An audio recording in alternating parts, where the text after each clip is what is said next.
पुण्यातल्या चाकणमध्ये भटक्या कुत्र्यांनी चिमुकल्यावर हल्ला केल्याची घटना घडलेली आहे। ओएसिस फर्टिलिटीच्या तज्ञांनी IVF उपचार पद्धतीद्वारे 1 लाखांहून अधिक जोडप्यांना मातृत्व प्राप्तीचा आनंद दिला आहे। मोफत अपॉइंटमेंट बुक करण्यासाठी आजच संपर्क साधा। या हल्ल्यामध्ये हा चिमुकला गंभीर जखमी झालेला आहे, त्यामुळे आता भटक्या कुत्र्यांचा बंदोबस्त करण्याची नागरिकांनी मागणी केलेली आहे। या सगळ्या घटनेचं CCTV फुटेज देखील समोर आलेलं आहे। या हल्ल्यामध्ये चिमुकला गंभीर जखमी झालेला आहे।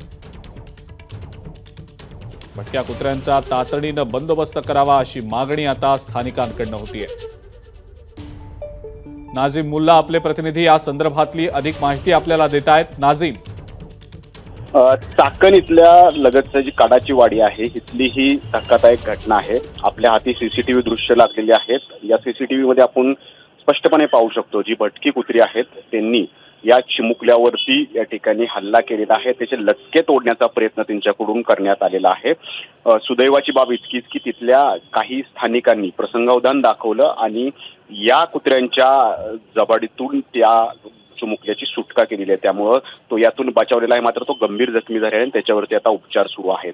भटकी कुत्री ज्या पद्धतीनं नागरिकांवरती हल्ला करतायत याचा मुद्दा या निमित्तानं पुन्हा एकदा ऐरणीवर आलेला आहे आणि या भटक्या कुत्र्यांचा बंदोबस्त करावा अशी मागणी आता स्थानिकांकडून पुन्हा एकदा केली जाते। ठीक आहे नाझीम, धन्यवाद। सविस्तर माहिती आपण दिलीत त्याबद्दल।